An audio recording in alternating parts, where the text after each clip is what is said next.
All right, so in today's Genshin Impact video, we're going to be testing out Flins. I am very, very excited to see how this guy works.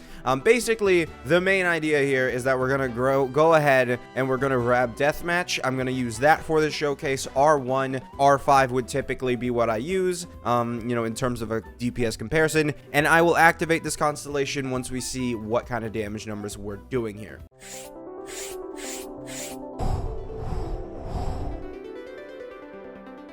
Now, the issue here is that the capybara likes to get thrown around a lot, and there's a very high likelihood that that is what happens here, and we just end up not really doing that great. But hey, let's see what we've got.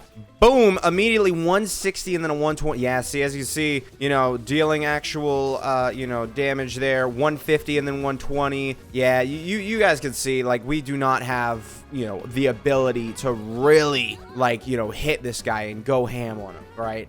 So, while Flins' normals don't do a lot of damage, we are missing out on some damage. But considering that was a pretty, I would say, good run overall, and it worked very well for us, I think I'm not really going to care about that, and we'll just add up the damage of his burst, right? I think that's an okay thing to do, because again, I don't really see a big issue with this. I might do two different versions.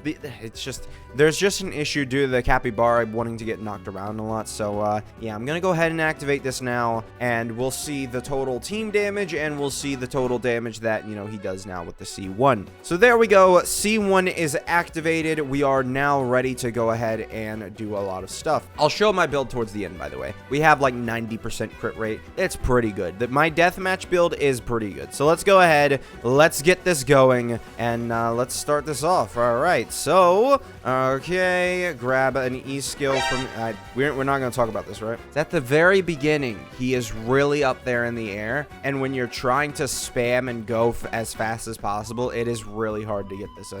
Let's go ahead, try again. I just want to, not be entirely in the air, That'd be so nice if we could get a situation. There we go. All right, now get out of the air. Get out of the air. Yes. Yes. Okay. Again, 170. Okay. Okay. 98, 140. All right. Sweet. So all right. So I can explain this now. All right. Finally. We saw a drop off on that third one. Now, it's tough because I don't know. I'm just going to quickly go ahead and Distigian. And I'm going to quickly just but I'm going to look for specifically what happens with all three of his hits, because I need someone who's not going to get knocked around, because what we saw there is that we fell off. And the reason for that being is because Viridescent and, a lot of buffs in this team can just fall off, right? So Flins had already been on field for 8 seconds, right? Ineffa's buff should last long enough.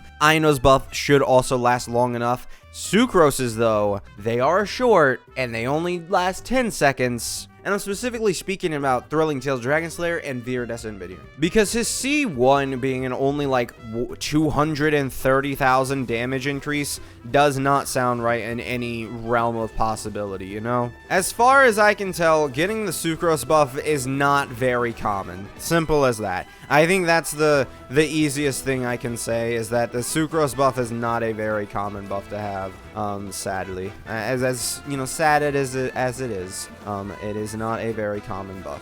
Can I get this? I think we might be able to get this if I were to go ahead. Now I'm going to wait. All right, I'm going to wait, and we're going to try it again. We're going to try it again. We're going to try and get all of our buffs active and everything. Let's go. Let's see if we can do it. I don't know. I really don't know. I just spent there doing nothing, even though I thought, like, it's a little bit of a learning curve. It is. Trying to get to work with Flins. I mean, he's got interruption resistance for it. That worked. That worked. We did all three, and we had all buffs. So in theory, I can technically go ahead and do a little shifty thing where it's like, hey, yo, this is actually the damage buff that we would have gotten. Because really, again, Flint is on field for 8 seconds. So as long as you don't screw around for 2 seconds, Sucrose should be buffing all 3 attacks. As you can see here, 4 10 seconds. And as we go over here to Viridescent, 4 10 seconds, right? Flins, with his first 2 E skills, will be on field for 8 seconds. You have a very short window, so it is possible, it's very possible, I would say, to just lose that, but he does have interruption resistance.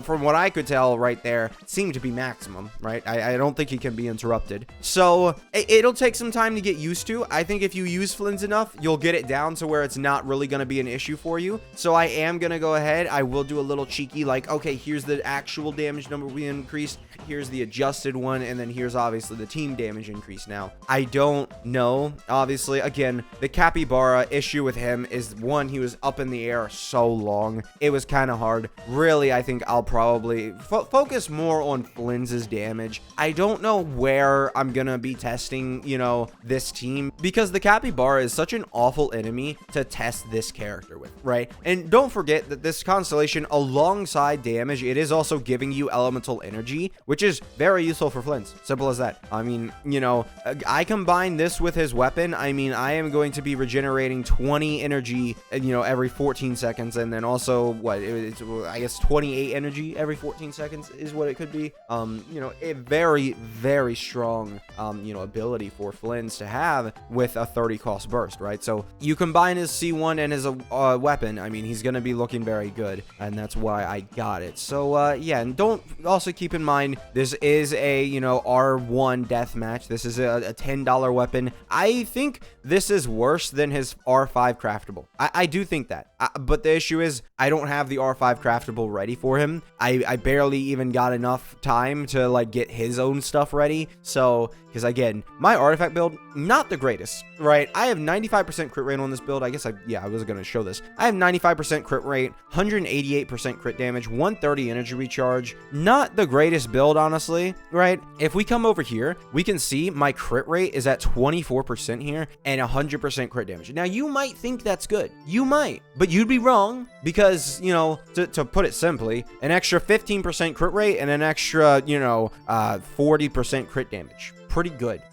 you know, and that could be an extra 30% crit rate or crit damage. So I might have like 170, or no, I might have 70 more crit damage that I just have on the table due to my Flins already having 95% crit rate. If I really didn't care to give him any more crit rate, I could just say, you got 95, whatever, and then 70 more crit damage would go insane for my Flins, right? If we were to put him on the same build level as my Mavuika, you know, it does exist. It is a thing. Overall, I'm kind of like, I don't know. I'll have to see when I'm editing this video how good his numbers looked. But I wasn't like super satisfied, because honestly, most of his numbers I think were probably 400,000. I think his biggest issue, I mean, again, I wish I could test on the Capybara properly, but you just can't test this team on the Capybara properly. If you can't, like, I understand his normals, not a lot of damage, but his normals got to be some amount of damage that could be missing and could make his team look better, right? It could be the thing that pushes him above the 100k threshold